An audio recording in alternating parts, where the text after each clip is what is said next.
জন্ম, মৃত্যু, বিয়ে, ৩ বিধাতা নিয়ে ওপরওয়ালা আপনার ভাগ্যে যেটা লিখবে সেটা কিন্তু কখনো আপনি পরিবর্তন করতে পারবেন না। কারণ ওপরওয়ালা চাওয়া পাওয়া পুরোটাই অন্যরকম। হ্যালো এভরিওয়ান, আসসালামু আলাইকুম। আমি ফারজানা আরও একটি ভিডিও নিয়ে আপনাদের মাঝে চলে এসেছি। দেশ ও দেশের বাইরে যে যেখান থেকে আমার এই ভিডিওটি দেখছেন সকলকে জানাই অন্তরের অন্তঃস্থল থেকে অনেক অনেক ভালোবাসা। আজকের দিনটা 9 তারিখ, আর আজকে আমার বরের বার্থডে। আর আজকে অনেক কুয়াশা, বৃষ্টিও হয়েছে। শাশুড়ি আম্মুর কাছ থেকে শুনেছি যে ও যখন আজকের দিনে পৃথিবীতে আসে সেই দিনও নাকি এরকম মেঘলা মেঘলা দিন ছিল। আজকে সেম, মনটাই খারাপ হয়ে যায়। সকালে নাস্তা করে কোয়েল পাখিগুলো নিয়ে আসে আমার শ্বশুরাব্বু আমার জন্য, আমার পছন্দ। আর এদিকে বাসায় অনেক কাজ, গৃহস্থ বাসায় অনেক কাজকর্ম থাকে, সেগুলো সামলে উঠেও ভাবলাম যে যাব না, যেহেতু বৃষ্টি হচ্ছে আর অনেক ঠান্ডা পড়েছে। আমার বর বলল হঠাৎ করে যে চলো বের হই, ঘুরে আসি, তোমারও ভালো লাগবে আমারও ভালো লাগবে।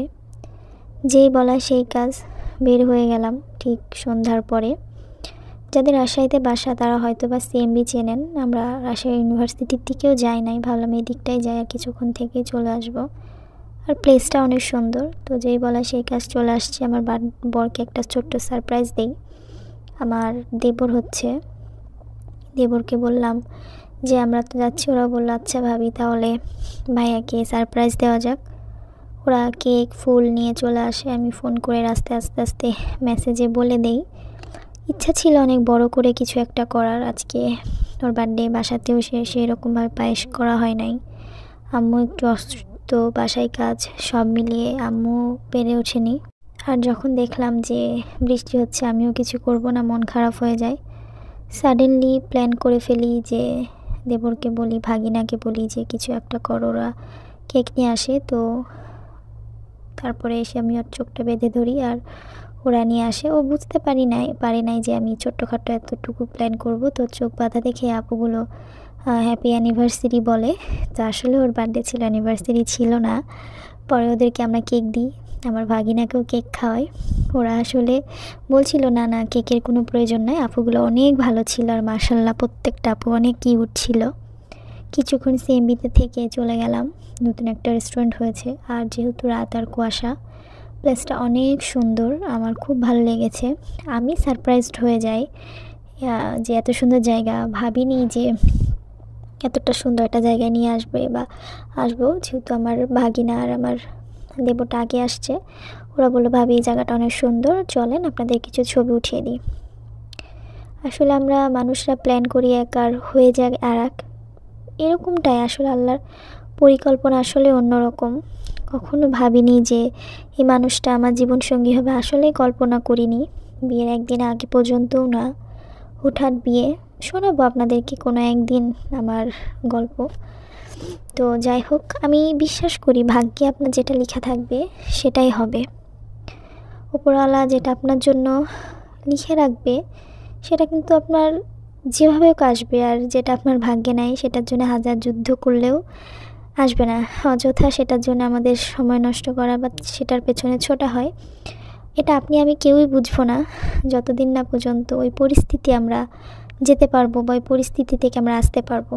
যাক, আমাদের রাজশাহী অনেক সুন্দর, আলহামদুলিল্লাহ, মাশাল্লাহ দুটাই। আলহামদুলিল্লাহ এটার জন্য যে উপরওয়ালা এই মানুষটাকে আমার জীবনসঙ্গী হিসেবে দিয়েছে। ছোটো ছোটো চাওয়াগুলো পূরণ করতে পারি। আর্থিক দিক থেকে না পারলে মনের দিক থেকে সে আমাকে অনেক ভালো রাখে। আর আর্থিক দিক থেকে গাড়ি, 5তলা বাড়ি বা 2তলা বাসা না থাকতে পারে, আলহামদুলিল্লাহ। আমার আম্মু সবসময় একটা কথা বলে যে আল্লাহ চাইলে একসময় সব হবে। তো কেউ শুরুতে এসে পায়, কেউ পরে পায়, কেউ কষ্ট করে নিতে হয়, কেউ পেয়ে যায় পরে কষ্ট করতে হয়। যাক আলহামদুলিল্লাহ, এই যে 640-তে আমরা যাই, এটা এখন উদ্বোধন করা হয় নাই। তো আমি ভেতরে গেলাম, আমার প্লেসটা অনেক সুন্দর লাগে। যেহেতু এখন আমরা স্টুডেন্ট নাই, সংসার সামলিয়ে যখন ফাঁকা পাবো তখনই যেতে পারবো। বিশেষ করে যে আপুগুলো স্টুডেন্ট তাদের জন্য তো ভালো, স্কুল কলেজ ফাঁকি দিয়ে তারা যাবে। আমরা যখন কলেজে পড়তাম তখন এত রেস্টুরেন্ট ছিল না, এত সুন্দর প্লেস ছিল না, খুব সংখ্যক কম।